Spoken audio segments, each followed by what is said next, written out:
Hi, my name is Margaret and welcome to my artsy corner of the internet. Today we're back at it with the college dance application series that doesn't have a catchy name, where I tell you everything that I know about applying to dance college so that you're not terrified, hopefully. And the topic today is how to create a college application notebook. So this is something that I personally did, and it's very helpful just to have one location where you can put all the information that you're gathering for your college application process. I actually made one of these for myself when I was applying to college, but I made it on OneNote on my high school account. So that all got wiped when I graduated, and I don't have the computer or the account anymore. So I can't show you my actual college application notebook, but I can tell you basically exactly what I put in it. So I personally did my entire notebook online, but you can also do it on paper. It just depends on if you want your hand to hurt or not. I would start by putting a table of contents in the beginning, because once you start making all of your lists and putting all your research and everything into this, you don't want to be like, wait, I had some page here on SUNY Purchase, but now I can't find it. It's also really great because numbering notebook pages is not hard.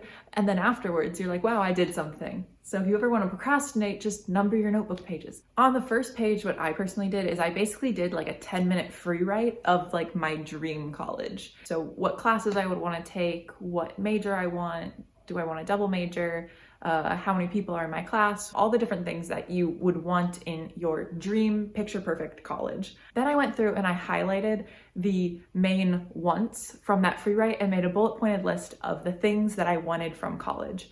And this list will change as you go and visit colleges or as you begin researching more.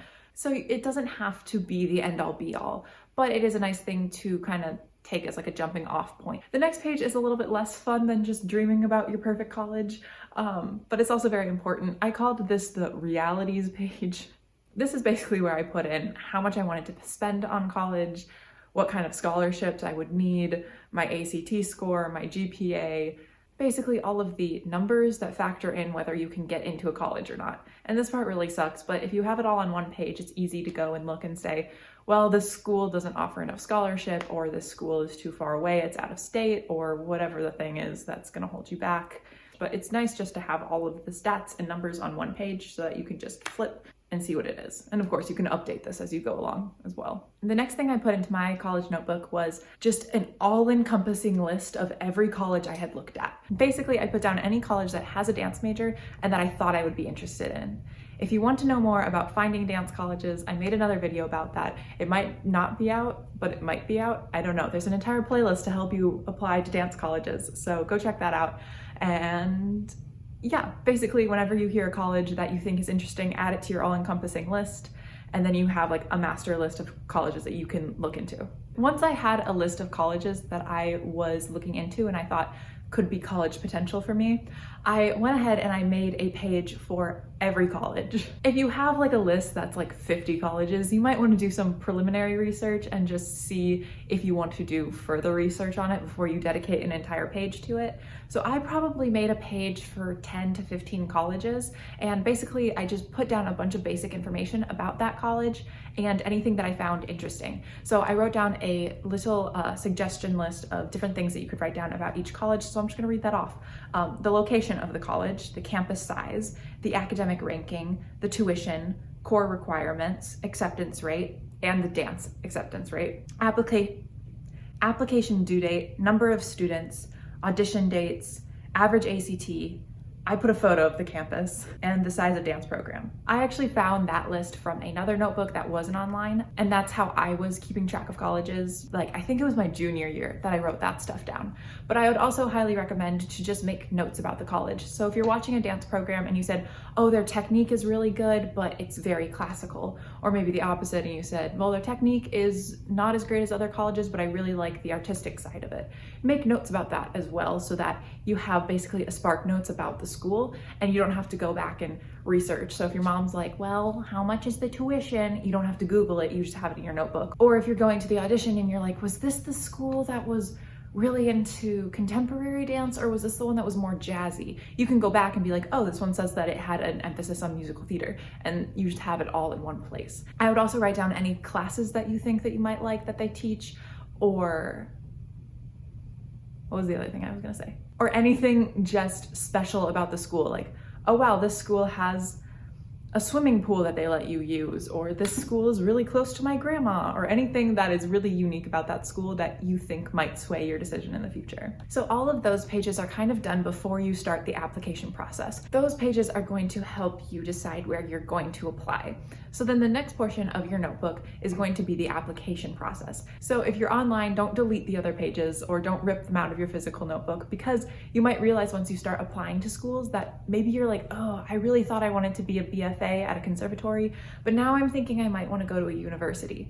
Well, if you researched other universities and they're all in your notebook, you can just flip back a couple pages and see the application deadlines and the audition dates, and then you can apply to those as well. For this next part of the notebook, I would make a list of everywhere you're planning on applying. It might sound crazy to forget about an application, but I definitely sent a Common App to a school and then just forgot to send a dance application to the school. So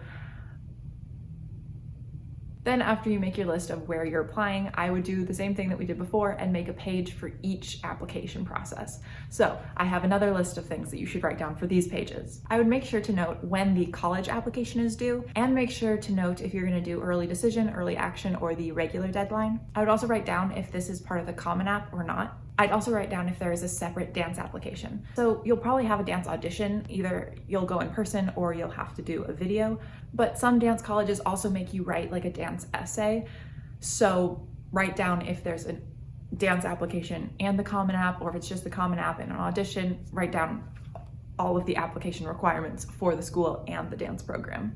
Then I'd write down if you have additional essays for the school, and if there are essay questions, I write them down so that you can start thinking about what you want to write about. I would also write down usernames and passwords to the school admission portals. You'll have a different account for every school you're applying to, and so sometimes the usernames and passwords just get muddled in your head. So I'll warn you, that's probably not secure to write down your passwords in a notebook, but it's better than getting like locked out of your portal application page. You can also make a chart, which is sometimes very disheartening, but where you write the school's average test scores, so average AP scores, average ACT scores, average GPA, average whatever else there is, versus yours. So sometimes this can be great because you're like, wow, the average ACT is a 20 and I have a 28.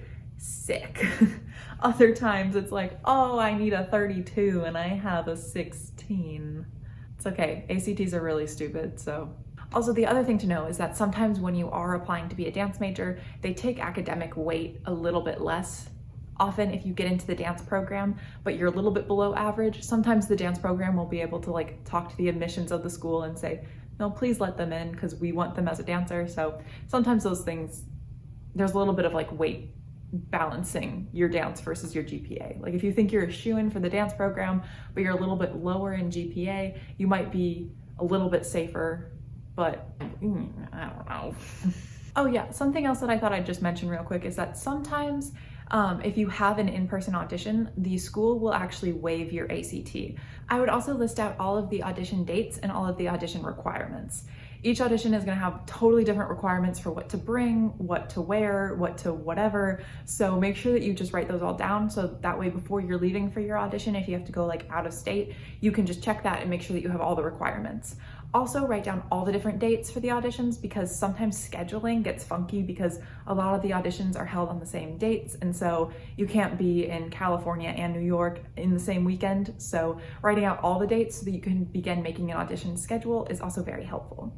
Also, if you're doing online dance auditions, I would recommend reading through the requirements for what like bar combinations they want, what angle they want the camera to be, how long they want it to be, all of those different things, and then write down a shot list. So basically a shot list for filming these online auditions would be like, okay, I need a tendu combination shot at 90 degrees. I need a rond de jambe combination no longer than 30 seconds. I need a center tendu combination. I need an adagio. And then you just write down all the combinations that you need. You can also write down like the music that you decided to use. You could also write down, I don't know what else you would want to write down, but basically just write down all the shots and all the combinations that you need when making this audition video. That way when you go into the studio to film these auditions, you aren't gonna have the stress of trying to remember what you need to do. Instead, you just have a very clean list of, okay, I need to shoot this, and then you can cross it off, and then I need to shoot this, and then you do it and you cross it off. And that way Even though making online auditions are very stressful, maybe we can reduce some of the stress so that you can dance better. The next thing I would recommend for this notebook is to use this as like a planner to schedule out all the audition dates. As I kind of said, auditions usually start like mid-October and go all the way to the end of February, depending on where you're applying and if you're applying early action, early decision. That's basically the season for college dance auditions. So I would recommend going through and printing out a calendar maybe and putting it in there, or just making your own calendar and trying to kind of puzzle piece together all the auditions. What I actually did is I cut up a note card and I wrote like the school and then the date and the time of the auditions. And then I printed out a calendar, and using like those like little scraps of paper with the dates on it, I would move them around until I found a set of auditions where I could get to all the schools I wanted to audition to and have them work out on the schedule so I didn't accidentally double book myself for 2 auditions in one day. That way also when you're going to buy like plane tickets, or when you have to schedule a road trip, or you have to ask for a day off of school to get there, you know all the dates specifically and times that you have to be at the auditions. I also think that it's a great place in the back of the journal just to reflect after auditions, to say, I really liked this about the school, I didn't so much like this, I felt really bad during the audition, I felt great, or even just corrections that you get. Most colleges will not give you feedback on like audition solos or on your audition, but some colleges might. So if you get any feedback from colleges, I definitely write down, oh, they told me that I need to work on this, and then for your next audition, you can work on that. Finally, I made a little note that says, keep your college application notebook for mid-application crises. I think I've already told the story about my mid-application crisis where I realized I was doing everything wrong and I had a full mental breakdown and had to rethink everything like end of October. So having all of my research in one place was really helpful. So it caused like a 4-day mental breakdown to be like a 2-day mental breakdown, you know? So anyway, I hope that this was helpful. And yeah, comment down below if you have any questions about making a college application notebook. Comment down below if you've applied to college and you have any tips for things to write down in your college application notebook. That's not a catchy name for this. That's way too long. Your CA college application. Your can. I think that's fun. So yeah, comment down below if you have anything else to write in your can. Thanks for watching. Good luck on those applications, and bye.